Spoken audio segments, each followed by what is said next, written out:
Welcome back to the channel, guys. I just got done watching Scream 7, baby. I was so excited all day. I was so happy at work. I got my popcorn bucket, very nice, and they gave us a poster. So that was a good start. The movie, man, we're going to be talking everything spoiler related. So obviously you don't want any spoilers. This is not the video for you. Also in this video, I'll be going over all the Easter eggs, the nods to the other movie, because they definitely talked about 4, 5, and 6. And of course, we're going to be talking everything Stu Macher related, because of course he is revealed and we'll talk about that. And I also want to talk about the direction going into Scream 8 after this movie, what we might expect. But of course, let's start off with the Ghostface. Okay, so 3 Ghostface killers. That is something new. No way, it is not new because we just had that last movie in New York City, which they talked about a lot in this movie. But in that movie, they had 3 Ghostface killers, and of course, we had 3 in this one. Anna Camp was the obvious choice to be a Ghostface killer. And it makes sense because, like, if you watch all the trailers, TV spots, she was not in them at all.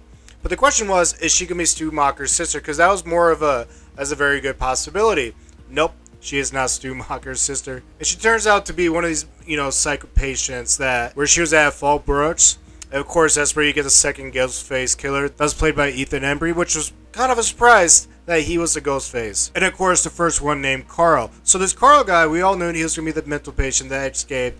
And Sidney and Gail supposedly run him over. Well, it finds out Gail is the one that runs this guy over. And of course, we find out that they unmask him early. So we knew going into this movie, we were going to get some kind of early unmasking. We have not really seen that at all. I mean, we saw that in the beginning of part 6, the New York City movie, because the opening scene was the Ghostface revealing himself, but then later on he would get killed by the Ghostface. So that was nice seeing a Ghostface killer killed off like mid-movie. This movie definitely did a lot of firsts, and that was one of them. These 3 Ghostface, they're not my favorite choice. I'll be straight up honest with you guys. The ending was like, it didn't satisfy me enough where I walked out like, oh hell yeah. This movie started out fantastic. So the opening scene of this movie will go down as one of the best opening scenes. It is going to be up there with the first one. Absolutely love this opening scene. We saw the opening in the trailer, and we thought, is this the opening for the movie, or is this going to be the ending of the movie going into Scream 8? So that was one of the big questions. Of course, we found out early enough, nope, this is the legit opening scene of this movie. So, like, okay, right when they were rolling up in the car, they had on the radio about Stu Macher being alive. So throughout this whole movie, you definitely get a lot of Stu Macher alive conversations. More than any other movie by far, they definitely led into the whole Stu Macher, is he alive or not? So I'll get into the Stu Macher in a second. But it was nice listening to that car radio because they would definitely talk about, like, was he alive in Scream 2? Like, was he in college? Was he hiding in the background? And then they shuts off. When that guy got killed, that was fucking dope. Like, that showed you instantly this movie is not fucking around. That gore, that knife coming through his head, and his eyeballs, like, making weird shit you've never seen before. So that told me right there, he is definitely not the Ghostface killer. So this movie has a lot of red herring, definitely leading you down a lot of paths, and I thought he might have been one of the Ghostface. Instantly not. And then the way that chick dies, she just gets burned alive, like gasoline poured on, like Mexican cartel style. That just told me right there, this movie is not fucking around when it comes to the gore and the special effects. And throughout the whole movie, they definitely held up on their special effects. This is one of those definitely gore type movies. It's up there with the original when it comes to that stuff. Okay, so let's talk about Stu Macher. Stu Macher. They did like 4 videos of Stu Macher, AI, not AI. And for a while, they had me going, where it's like, is Stu Macher alive? And they talk about like his body not being recorded at the morgue. And then of course the whole, Ethan Embry, his character at the Fallbrook Psych Hospital, where he talks about John Doe. He's like, yeah, that guy, Stu Macher, is John Doe, and he's right down here. And I was like, wait, are they just gonna walk up on him? But no, it was an empty room, he was gone. But when they gave me that introduction to that Ethan Embry character, which later, I call him the second Ghostface, because he was the second one to be revealed, it was very much a lot of red flags going up. Because, like, this guy, we find out, this whole group is, like, a Stu Macher, like, not a cult, but they're, like, a follower. They love his spirit. They definitely want to, like, keep his spirit alive. And they love, like, killing in the way Stu would kill. But the only thing that I don't like about this is, like, if you're going to have a cult for Stu, let's at least have Stu alive. But, like, again, they had me going for a while, like, is he actually alive or not? But no, the whole time I'm like, guys, this is just an AI videos. Like, I know deep down it's just a deepfake.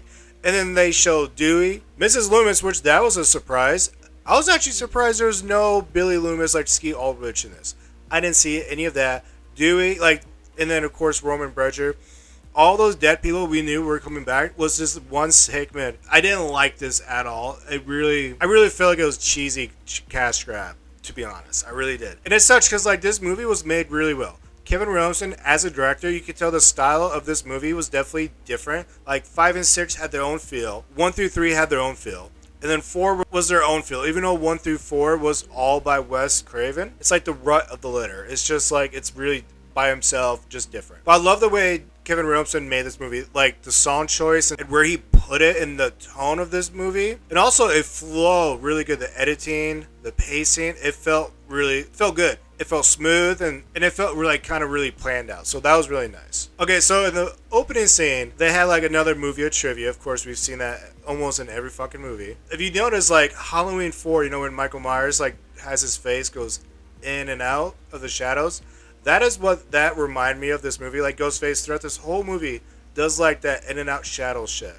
In and out shadows. I think 4 or 5 times you saw him like in the background and then he disappeared. So that was really something we haven't really seen yet. In the comedy of this movie was actually pretty fucking good. A lot of people in the movie theater were laughing their ass off. The twins were the highlight when it comes to the comedy. For once, like Mindy, like she's not my favorite character really, to be honest. And so when her brother told her stop with the rule stuff, I was like, thank God. But then she jumped right into it again. But like they were a good comedy relief of this movie. And of course they get stabbed and they survive, which that shocked me right there. I thought that whole bar scene, I thought everyone was going to get massacred. Pretty much everyone did, but the twins. So it's like, how many times are these twins going to be in the movie? That's the 3rd time, and they all got stabbed, and they're surviving. So that's another thing I like about this movie. Gail, she is really showing her age. She's like, I'm getting old, I've been attacked, my nerve system is all fucked. Because she talked about like New York City. Throughout this movie, they really talk about New York City, how Sydney wasn't there. Even herself was like, you know, I'm sorry for not being there. I should have been there for you. So, like, I think 3 or 4 times they're definitely talking about New York City. So they're weaving in all these movies. Like in the opening scene, they talk about Amber, like, dying here and Richie dying there. So they're definitely talking about, you know, 5, 6, 1, 2, and 3. Because, like I said, the first thing I hear on the radio in the car was about the college, you know, Scream 2. So, of course, it was very interesting. Getting the introduction to Tatum and her boyfriend Ben was identical like the opening, like the original movie, of course, you know, seeing Billy come to the window to Sydney's room, which was the same as the Nightmare on Elm Street. So like this movie, they did this a lot. They kind of played with the original, but then they also kept it modern. That's one thing I liked about this movie, like, was as a play of nostalgia and also kept it modern with like music, for example. They definitely transitioned to like when Tatum met up with her friends and then became like that 3 girls. Pretty much like what you saw in the original Halloween movie with the 3 girls walking home from school. Totally 100% vibe, but that music going into it was nice, going from nostalgia to the modern times. And for a while, when Tatum and Sydney were having that sex talk, it was really awkward, but like, I thought for a minute, one of my crazy theories was that this killer was going to be Sydney's child from Billy when they had sex in the first movie.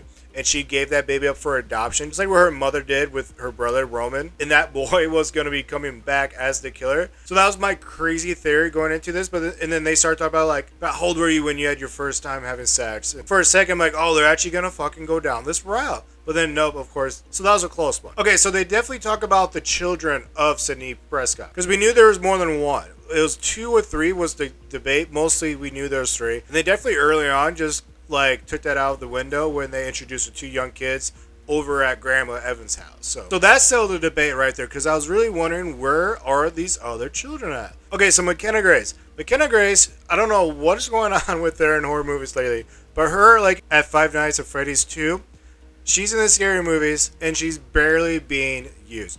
I think she's a great actress, but man, she's in like 3 scenes and then done. And her kill, like, I'm not gonna lie, it was interesting, but man, gory, like all that guts coming out. Of course, that reminded me of the Casey Becker death, you know, in the opening scene of the first movie. So I don't know if that was on purpose or not, but that definitely brought back all that nostalgia. I'm not gonna lie, the new core group, like, of course, they're not gonna be another 4 core. That's just a stupid fucking name in the first place. But, like, I like these new young people, like the new, I call them the young blood. That's why I call them. But they weren't bad. They were definitely, like, a lot of red herrings. Like that's one thing I liked about this movie, was they actually kept the spoilers down pretty damn good. Like, going into this movie, I really had no idea who the Ghostface killers were. I knew Anna Camp was most likely going to be one. But, like, within the 2 boys, between Lucas and Ben, I was like, any of these 2 motherfuckers could be the killer. That teacher, he was hella suspicious. he's a big motherfucker. I think he could do it too. So like when Ethan Embry, his character came on, I was like, it gave me some red flags, but not as much as I thought of the other people. And that was also nice having the twins there. I think that's why they should have been there, because they were the one going around like, you're suspicious because of so and so. And that was really nice seeing them like being used in this movie. And dude, like Mr. Evans, he got chopped the fuck up and he survived. So that definitely reminds me of Chad, like getting stabbed the fuck up in the 5th movie and the 6th movie. And of course, he's alive. And why I bring this up is because like at the trailer, they definitely show that he got stabbed the fuck up in the trailer. And sure enough, he did in this. How did he survive? That's just another Scream movie for you guys. So for a hot minute with McKenna Grace, her character, I think it's Hannah, she was talking about like party at my house tonight. I was like, okay, we can have another third act party just like the original movie and the 5th movie.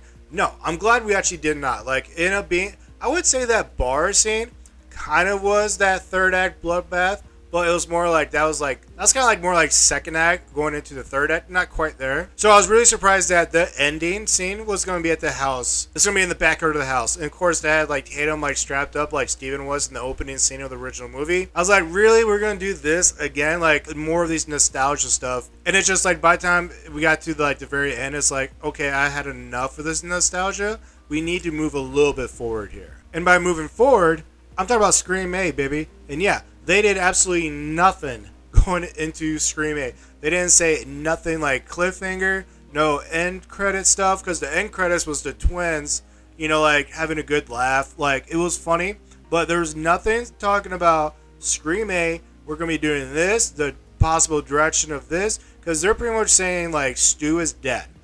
There's no Stu Macher. Everything was all made up bullshit to make you think Stu Macher's alive. And then these 3 people are dead. So it's like, we're going to have to come up with something completely different because there's nothing leading for Scream 8. So now the question is, where does this movie land in the franchise of the Scream franchise? I would say it's better than the 4th movie. I would say it's better than the 6th, but not as good as the 5th. Is it better than the 3rd? I would say yes. So this will go, so right now, first thought, I would say this is in 4th place when it comes to the franchise. You got 1, 2, 5, 7, 3, 6, and 4. But really, was I disappointed in this movie? A little bit at the very end, but I liked the beginning. I love the kill scenes. I love the way the movie was shot. It had a lot of nostalgia, like the music, the score, the song choice. Oh yeah, I forgot. The trailer for Scary Movie 6 played before Scream 7. Fucking hilarious. I cannot wait. They're bringing back like the old dirty jokes. Am I disappointed that Stu is dead? Yeah, because it's like there was no realistic way of bringing him back. But it's like, so yeah, he was more of an AI, but he was very like Stu heavy on this movie, so that was okay. But at the end of the day, this movie was just like a good 5 or 6 out of 10. It was a solid continuation, but I kind of feel like it didn't land that great when it came to the Ghostface and their motive and why. And I mean, all because they read the book Out of Darkness, which was the 4th movie like main focus. It just didn't make any sense. Alright, Section Monkeys, that is everything for Scream 7. Of course, when I watch this movie more than once, I'll have a lot more to talk about. But until then, hope you have a good day.